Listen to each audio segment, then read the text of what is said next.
उन हस्तियों की जिन्होंने इस धरती की विरासत को अपने हुनर, अपनी हिम्मत और अपनी सोच से गढ़ा है। जब भी राजस्थान का नाम आता है तो जहन में क्या आता है? जाहिर है, बड़े बड़े किले, शानदार महल, है ना? लेकिन कभी सोचा है इन दीवारों के पीछे की असली कहानी किसने लिखी? वो हैं यहाँ के लोग, यहाँ के कलाकार, लेखक और नायक। तो हमारा ये सफर कैसा रहेगा? सबसे पहले हम मिलेंगे कला और शिल्प के माहिरों से, फिर बात होगी शब्द और इतिहास के जादूगरों की, उसके बाद हम जानेंगे वीरता और समाज के हीरोज को, और आखिर में हम मिलेंगे आधुनिक राजस्थान के निर्माताओं से। तो चलिए शुरू करते हैं। सबसे पहले कदम रखते हैं कला और शिल्प की दुनिया में। ये वो लोग हैं जिन्होंने राजस्थान की आत्मा को रंग और सुर दिए।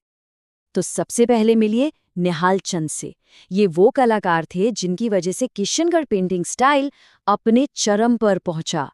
असल में उनके जो संरक्षक थे राजा सावंत सिंह, उन्होंने ही इनकी प्रतिभा को पहचाना और वो मंच दिया जिसकी इन्हें सच में जरूरत थी। और इनकी कला का सबसे बड़ा सबूत वो है बनी ठनी पेंटिंग।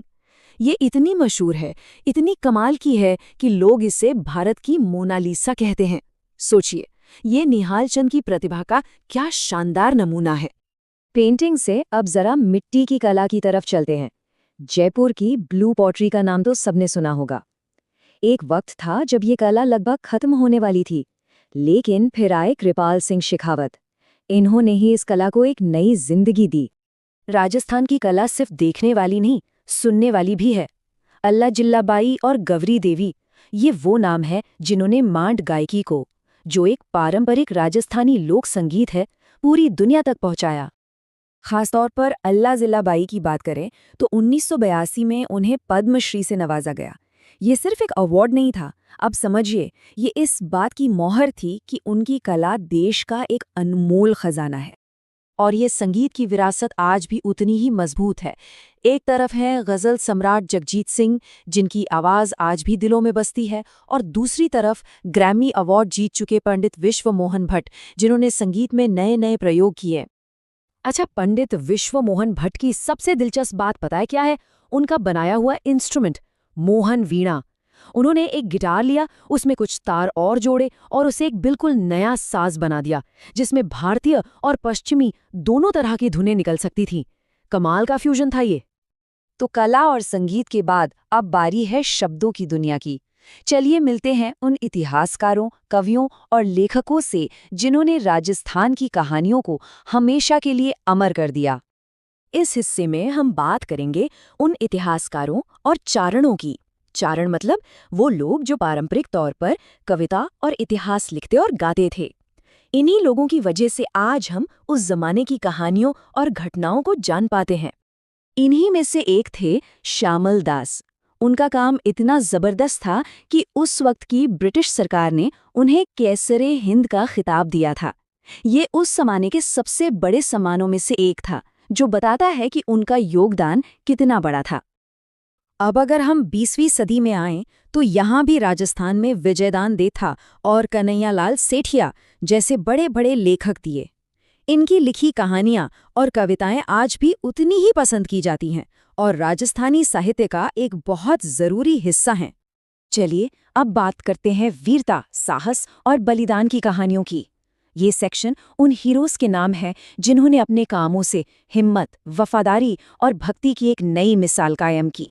पन्ना धाय को कौन नहीं जानता? सोचिए, एक माँ जिसने अपने राजकुमार को बचाने के लिए अपने बेटे की कुर्बानी दे दी। या फिर गौरीबाई, जिनकी भक्ति इतनी गहरी थी कि लोग उन्हें वागड़ की मीरा कहते हैं। ये कहानियां हमें बताती हैं कि इंसान का चरित्र कितना मजबूत हो सकता है। और फिर आते हैं दुर्गादास राठौड़। इनकी कहानी सिर्फ जंग के मैदान की नहीं है, बल्कि उसूलों की है।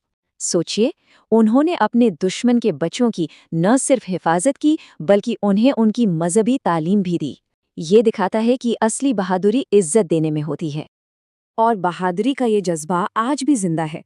मेजर शैतान सिंह जैसे हमारे दौर के हीरो, जिन्हें बाणासुर का शहीद भी कहा जाता है, उसी हिम्मत की मिसाल है जो राजस्थान की पहचान है। और अब हमारे सफर के आखिरी पड़ाव पर हम मिलेंगे उन लोगों से जिन्होंने आज के राजस्थान की नींव रखी। ये वो लोग थे जिन्होंने शिक्षा, पत्रकारिता और समाज सुधार के जरिए एक नए भविष्य का रास्ता बनाया। यहाँ हमें समाज के अलग अलग कोनों से आए लोग मिलते हैं। एक तरफ हैं शिक्षा संत स्वामी केशवानंद, तो दूसरी तरफ है पत्रकारिता के भीष्म पितामह पंडित झाबरमल शर्मा। इन सब ने अपने अपने फील्ड में एक तरह की क्रांति ला दी। ये लोग सिर्फ व्यक्ति नहीं थे, बल्कि इन्होंने संस्थाएं खड़ी की। जैसे कोमल कोठारी ने लोक कलाओं को बचाने के लिए रूपायन संस्थान बनाया, और कर्पूर चंद कुलिश ने राजस्थान पत्रिका शुरू करके जानकारी और सूचना की दुनिया ही बदल दी।